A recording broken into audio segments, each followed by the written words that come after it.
This week, we're going to talk about hair, or more specifically, what happens when millions of observant Jews discover that the way their parents and grandparents practiced Judaism no longer lines up with what contemporary Orthodoxy insists Judaism has always required. Because hidden behind and inside the question of women's hair covering is a much larger and more unsettling question. How does Halakha actually work?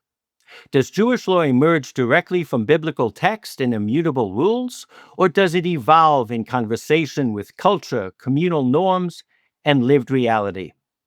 This week's Parsha contains only a few cryptic words about uncovering a woman's hair during the Sotah ritual, and yet, from these few verses emerge centuries of debate touching on modesty, sociology, authority, modernity, feminism, communal memory, and the uneasy relationship between law and life. Our guest is Professor Michael Broyde, whose new book, Splitting Hairs, traces not only the history of women's hair covering, but the deeper fault lines within Halakhic Judaism itself. Along the way, we'll encounter the Ben Ish Chai writing in Judeo-Arabic to ordinary Baghdadi Jews, Rabbi Moshe Feinstein defending widespread communal practice, Rabbi Ovadia Yosef battling the Ashkenazation of Sephardic Judaism, and Rav Soloveitchik wrestling with the modern promiscuity and religious norm. Welcome to Madlik. My name is Geoffrey Stern, and at Madlik we light a spark or shed some light on a Jewish text or tradition. Along with Rabbi Adam Mintz, we host Madlik Disruptive Torah on your favorite podcast platform and now on YouTube and Substack. We also publish a source sheet on Sefaria, and a link is included in the show notes. This week in the U.S., we read Parshat Naso, and we'll split hairs with Michael Broyde. But this is not an episode about hair. It's an episode about whether Judaism is governed by text alone or by the Jewish people who live them. So, Rabbi Broyde, before I introduce you, I have to say that my son went to Emory, and he was an undergraduate, but he took an elective in one of your courses. And at the end of the course, you invited him, along with the whole class, to your home. So this is Hakarat HaTova. We're inviting you into our home here at Madlik. We are absolutely delighted to have you. I covered this subject maybe 4 years ago, and you reached out to me, and now you've published a whole book. So welcome to Madlik. Thank you. It's great to be here. So let me tell our audience a little bit about you. You are a professor of law at Emory University School of Law and the Berman Project's director of its Center for Study of Law and Religion. You were a senior global scholar for the United States Fulbright Scholars Program at Hebrew U and a visiting professor at Stanford University of Law and has visited at many other law schools. You teach advanced Jewish law at Columbia University, my alma mater, but I didn't go to this school of law, and is a professor of the Tom Institute of Jewish Studies at Emory. You hold a variety of rabbinic positions in the past, from the rabbi of the Young Israel congregation in Atlanta to director of the Bet Din of America, as well as Rosh Kollel of the Atlanta Torah Mitzion Kollel. But of all these things, for some reason, this subject has intrigued you for 30 years. And so I'd love for you to share with us what intrigues you about women's head covering that has led you to write multiple monographs and now finally a 500-page book. It's an excellent question. The uniting characteristic of all the things I've written about in Halakha are about how Halakha confronts modernity. Whether it's my article on celebrating Thanksgiving and Halakha, or the use of electricity in Halakha, or so much more, I'm profoundly interested in how Halakha has adapted to life in America. And hair covering is an excellent example of this, because modest non-Jewish women historically didn't cover their hair. When we came to America a century and a half ago, you were hard-pressed to find a religious woman who covered her hair. And an evolution has occurred, as it has occurred in many other areas of halakha. As secular America evolves, how the halakhic community responds to that evolution intrigues me very much. So I view hair covering as no different than any of the many other areas. I answer lots of questions of halakha in our little universe, and people ask about areas of halakha where the reality in America doesn't correspond to the historical reality. I don't get a lot of questions about when Shabbos begins in America, because Shabbos begins in America the same test that it began in Europe. But I get a lot of questions about electricity and modesty and celebrating secular holidays and so many other modern American topics. So, Michael, this is obviously fascinating. Can you just explain for our listeners what it means hair covering for women? I think most of our community, if they think of women covering their hair, they think that they go into shul and either they put on a hat or they put on a doily. What are you referring to when you say hair cover? That's an excellent question. And to some extent, the answer is what I mean is the practice of women to cover their hair in some way and in some form when they go outside. 50 years ago, this was commonly a wig, which we'll call a sheitel. In Israel, it's commonly a tichel, or a hat, or a wrap. And there are many more varieties of it. But I'm not talking here about covering one's hair only in shul. I'm talking about covering one's hair all the time when one is outside. That's a very good point. And I would guess that most of our listeners have seen women with Orthodox women who have their hair covered, whether with a wig, with a hat on the wig, with a kerchief, variations. And in your book, you talk a little bit about how it can identify you both in terms of what tribe you come from, but also whether you're married or not married. So it has a sense of symbolism.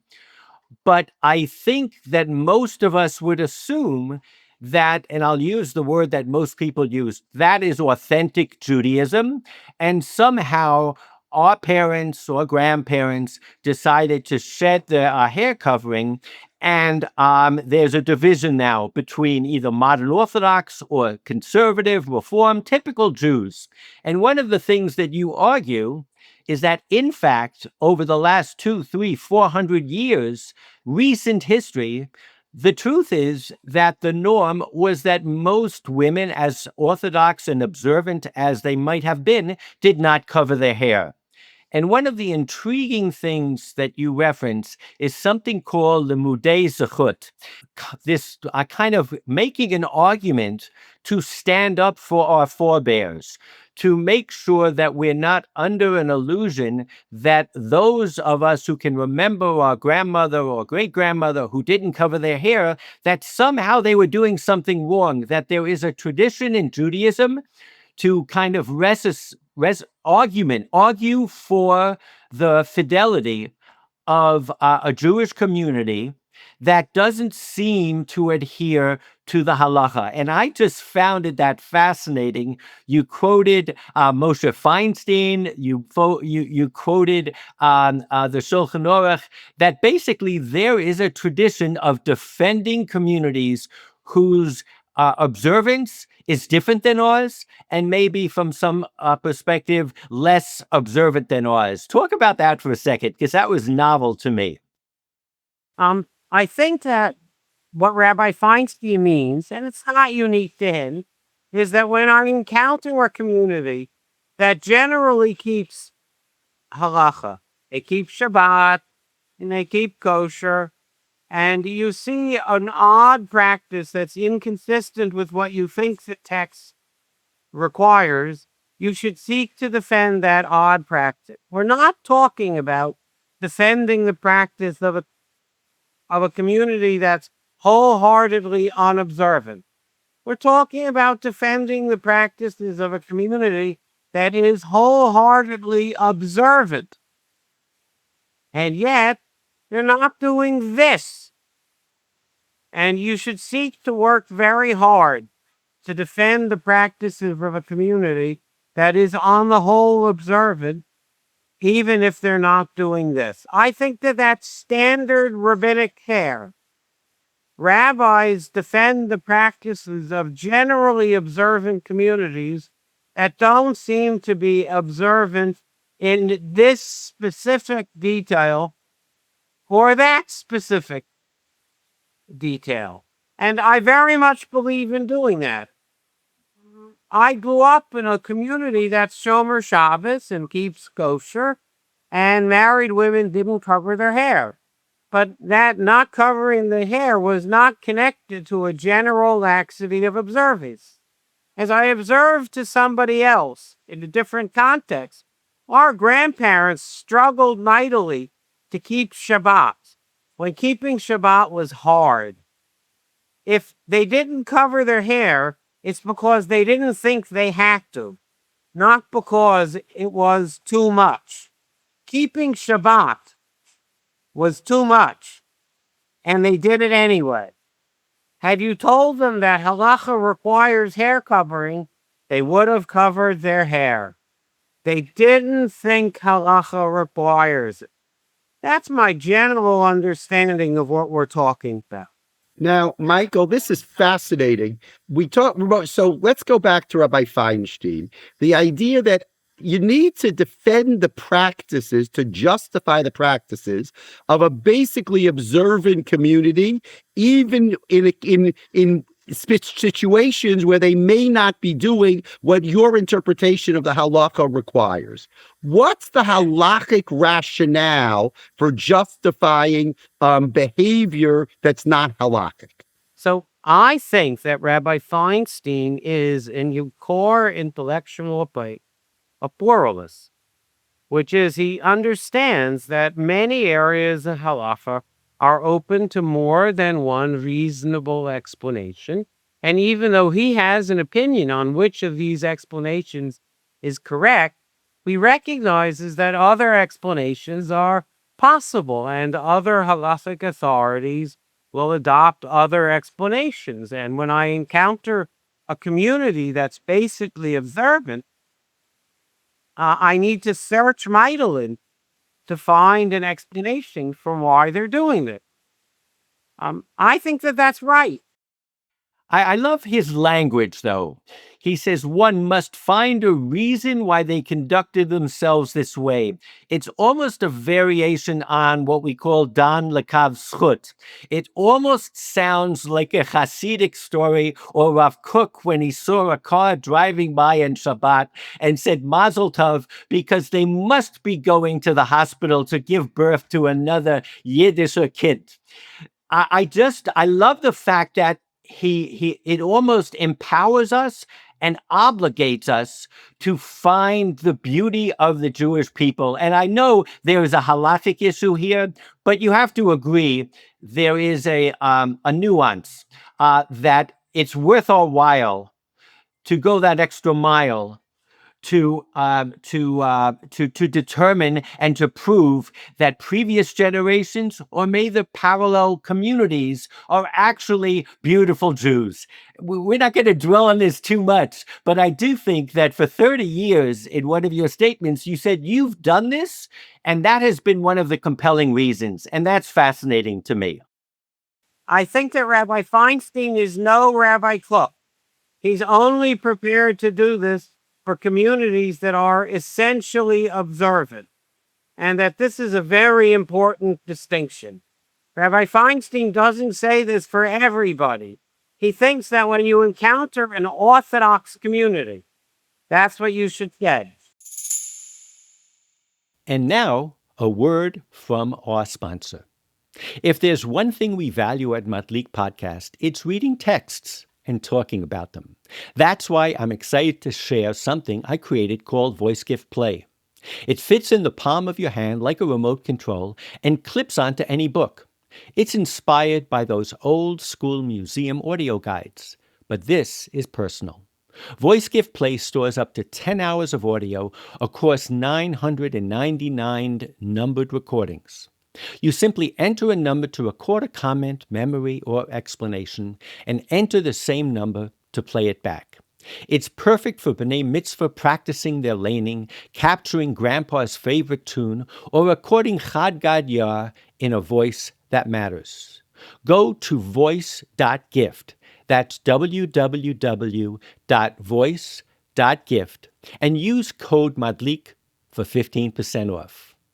Thanks. And now back to our podcast. Okay, let's move on. This is a Parsha podcast, and the reason we're doing it on your book is because in the Parsha we have the Parsha of what is called the Sotah, the unfaithful wife, or more correctly, a wife who is accused of being unfaithful. And in the process where she is brought in front of the Kohen after her husband accuses her of infidelity, something very strange happens. And it says in verse 18, after he has made the woman stand before God, the priest shall bear the woman's head, upara et rosh ha'isha, and place upon her hands the grain offering, which is a grain offering of jealousy. And in the priest's hand shall be the water of bitterness that induces the spell. So not get carried away in all the detail. This very short description of somehow either embarrassing or disrupting the normal way of demeaning herself of the woman is intrinsic to this ritual. We always go to Rashi. Rashi says, he shall put in disorder the woman's hair. So the interpretation that Rashi gives, the pshat of para, is not so much as uncovering as in the children's book Yehoshua Parua, it is messing up her hair, i.e. he pulls away her hair plates in order to make her look despicable. And then he says something else. Mikan livnot Yisrael shegilui rosh ganai lahem. We may learn from this that as regards married Jewish women, an uncovered head is a disgrace to them. And this is where the games begin for your book. And you spend 500 pages basically trying to determine whether these verses are a basis in the Torah for the custom, the law, the observance of Jewish women who are married covering their hair, whether it's a variant interpretation.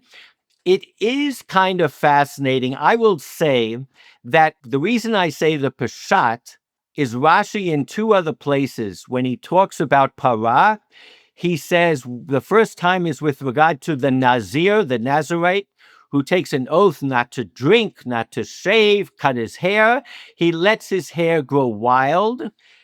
Also, and that's clear that he's not uncovering his head. And the second instance that Rashi brings is when Kohanim are forbidden to outwardly mourn, they are not permitted to let their hair grow wild, which is a sign of mourning. So I think the simple interpretation would be not to make any big deal out of all this.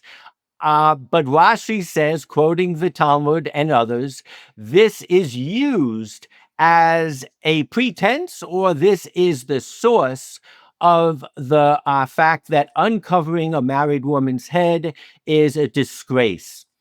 Do you think this is a kind of a tempest in a teapot that didn't have to happen? No, Jewish law is governed by the Talmud. It's not governed by Rashi. And the Talmud makes it clear that the verses here deal with head covering. And however, whatever is going on in Rashi is an excellent question, but it's essentially a very technical question in Rashi. By the way, your translation of Rashi is not quite correct because Rashi makes no mention of married women. Rashi said, from here we see that women cover their hair. Somebody in your translation inserted married in the text. Take it up with Svaria. Okay, they presumably took it from somebody else. It's not a translation. It's an editorialization. Rashi doesn't say it in Hebrew. Rashi says Mikan Lebenot Yisrael Shagot Shagilayaros Ganailam. Here it's to Jewish women that uncovered hair is a disgrace or a degradation for them. But whatever Rashi means, Rashi is channeling the Gemara in Ksuvas. And the Gemara in Ksuvas clearly understands that what we're dealing with here is head covering rather than head disheveling. Had Rashi gone in a different direction, it would have been very hard to harmonize Rashi with the Gemara. So let's go to that Talmud in Ketubot, because the Talmud in Ketubot raises another, I would say, binary that I had never really heard of. And that is, it's talking about on what basis can a man divorce his wife. And it says there are certain things where the wife violates precepts of Moses, Dat Moshe, and there are other characterizations where a wife violates precepts of, and here the translation, I don't think you will agree with either, of Jewish women. I think the Hebrew says Dat Yehudit. But in any case, it's a binary, and you wrote a whole monograph on this, between the laws of Moses, which you say are objective, they're from the Torah. And then there's Dat Yehudit, and this is the really the basis of your whole argument. They are more, I would say, not subjective so much as Talui al Zaman v'hamakom. They are dependent on circumstance, and they are exactly what Rashi was talking about before, which is they are dependent on the normative activity of the Jewish community.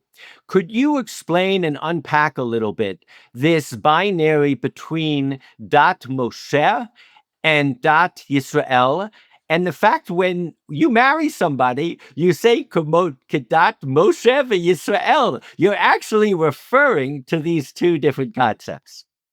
I'm not 100% sure that the marriage ritual refers to them, but it doesn't matter one way or another. Dat Moshe is a reference to immutable law, whether it's Torah law or rabbinic law. It's a reference to law that doesn't evolve based on customary norms. And Dat Moshe is a reference to law that evolves along customary norms. And Dat Moshe doesn't essentially change, and Dat Yehudit does essentially change. And thus, the heart of the book is pointing out the following idea. Rambam, in his code, calls the rules of hair covering and modesty Dat Moshe. But when the Shulchan Aruch, Rabbi Karo, writes his code, he moves these things from Dat Moshe to Dat Yehudit, referencing to me the following basic idea. All matters of modesty are customary and driven by the norms of the world around us, and not driven by anything else. I think when I read that original Rashi, and he said Mikan, from here we learn. It could have been we learn, but it also could have been Rashi putting on his sociologist, his anthropologist hat, and say, this is where most of the people in the community take the fact that women are supposed to cover. In a sense, rabbis become anthropologists. They become descriptors of the practice of the community. And I want to use that as a segue into a fascinating responsa that you bring. It's the responsa of Ben Ish Chai. I alluded to it in the introduction. He was a Baghdadi Jew, and he again describes the women of his day. And he describes I think, give us the background. It's a fascinating story of a man torn between his parents and his wife. It's an insight into a period in Jewish history where maybe a Baghdadi Jew was being influenced by Europeans and European practice. And then he goes ahead and gives the halakhic ramifications. So tell us about this fascinating responsa of the Ben Ish Chai. The Ben Ish Chai was writing a book for Jewish women in his community, and he's acutely aware of the fact that Western women in Europe do not cover their hair, and yet the women in his community are. And he lays out what I think is the correct norm, which is we live in an Arab society where the Arabs cover their hair, and you have to dress in the social norms of the community around you. And the European Jewish women live in a Christian society where the women don't cover their hair, and they don't have to cover their hair. And I think that the Ben Ish Chai is the single greatest halakhic authority who adopts the full-blown thesis of subjectivity. Now, it's easy for him to do this because he's explaining to the women why in a place where they don't live, they conduct themselves differently. But it's a very important thesis. It's the thesis of social subjectivity. And the Ben Ish Chai has it absolutely correct. I love the fact, again, that he quotes the women themselves. He says the women make this argument. These are their words which they answer for this custom, and we do not have an answer to push them away. I find that amazing. But if you could also touch upon the censorship that you have discovered or uncovered with regard to this, because those who disagreed with it found it so unnerving. I didn't discover it and I didn't uncover it. Jacob Setphone pointed it out to me, and I incorporated it in the book just as a notation. I'm not really interested in that topic. This is a fine topic for somebody like Dr. Mark Shapiro. But the later generations are always uncomfortable with comments of previous generations. And this is an example of that. I've not investigated too much who censored and why. But it's a common thing that when you find venerated people saying things that you think are ridiculous, you don't share them so quickly. Now, first of all, the whole thing is fantastic. My question is, do you think the Ben Ish Chai, being a Baghdadi rabbi, that he was more inclined to appreciate cultural norms, while somebody living in Eastern Europe might have been less inclined? That's an excellent question. I'm not 100% sure. Baghdad, in the life of the Ben Ish Chai, was a transition point. We close our eyes and we think that Ben Ish Chai lived in Aladdin. But he was living in a Baghdad that transitioned from a pure Islamic society to a French-British society, and it was undergoing an enormous cultural revolution while he is there. And I think he is trying to manage the transition from being a purely Islamic society to being a Western society. Just like Rabbi Mastas the Older, who was the chief rabbi of Morocco, as the French slowly take over, is managing a similar transition. Transition moments cause you to really examine your principles. That's fascinating. Geoffrey Sharon in Sotheby's, she sold the tefillin of the Ben Ish Chai. So you see, Michael, that it was a transition period to the West, but they still had very much of the, of the magic symbolism of the East. That's also reflective of all of this. Absolutely. And the Baghdadian community remains extremely traditional all the way until the end. No doubt. No doubt. Picking up a little bit on where Adam was going, you bring up the Sephardic chief rabbi, the great Sephardic chief rabbi, Ovadia Yosef. And those of us who know Chabad know that in Chabad, almost universally, not only are the wives of the Chabad rabbis typically very pretty, God bless them, but they wear shadels and they wear fake hair coverings that look like really great hair. And Ovadia Yosef feels very strongly, especially for Sephardim, who are obviously his kehillah, that they not use hair to cover hair. And in his explanation, he does say, in particular to Sephardim, who had always conducted themselves this way in times of the past.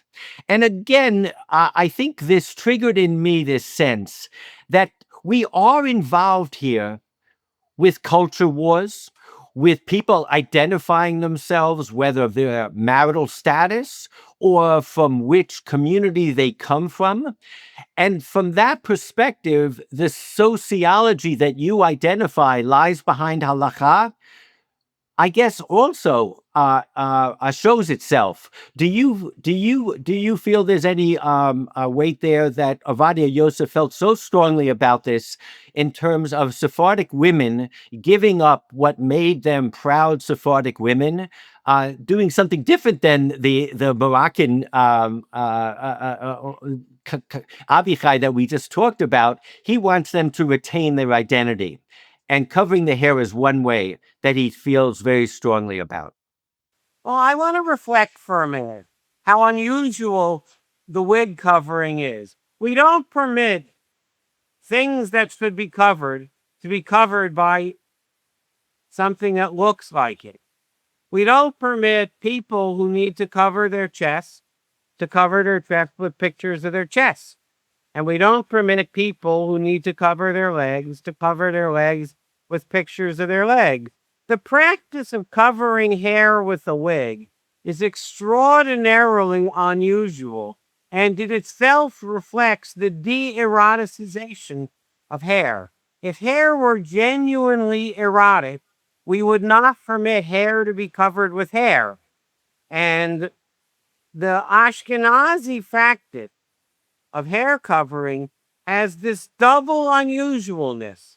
Single women don't cover their hair, and married women cover their hair with an invisible covering, with a covering that looks like hair. The Sephardic community always had some doubts about both of these, because the Rambam draws no distinction between single and married, and certainly doesn't permit a wig. And the Shulchan Aruch, Rabbi Caro in the 1500s, notes that there are some places where single women don't cover their hair without fully endorsing this. Yet Ashkenazim haven't lived in a community where single women cover their hair in a very long time, and they haven't lived in a community where married women didn't cover their hair with a wig in a very long time. The weirdness of hair covering is embodied in both of these ideas. I'm not going to psychoanalyze Rabbi Yosef here. He's telling you what I think is the simplest explanation of the halakha, which is if hair needs to be covered, it needs to be covered with something that doesn't look like hair. Just like if legs need to be covered, they need to be covered with something that don't look like legs. And if buttocks need to be covered, we don't cover them with pictures of buttocks. And so on and so forth. Rabbi Yosef's position is exceptionally intuitive. The Ashkenazi custom, very well established as it is, reflects an embarrassment with hair covering, which is we cover in a way that doesn't let people know we're covering. We had a guest who said that the modern kippah in Israel might be a kippah shkufa, a hidden kippah. And what you just said reminded me of that in terms of a shadel, is covering hair with hair is a hidden head covering. I was just in Israel last week when an eminent Torah scholar remarked to me that the liberalities and modesty rules in our community in Israel comes from the fact that the community that we don't like, this was a reference to the Arab community in Israel, is certainly more modest than us. And we see in Israel, he said, that modesty is not connected to virtue. You can say many bad things about Israel's Arab neighbor, but you probably can't say that they're immodest. And the community in Israel hopes that the winner isn't the most modest, because that's not us. In America, Orthodoxy perceives itself as aligned with more modest community, and that itself creates an interesting social tension between Israel and America. Okay, Michael. Fascinating. Thank you very much. Amazing. It was great having you, and maybe we'll have you back on Thanksgiving to share with us your insight into that Chag. Very good. Thank you very much.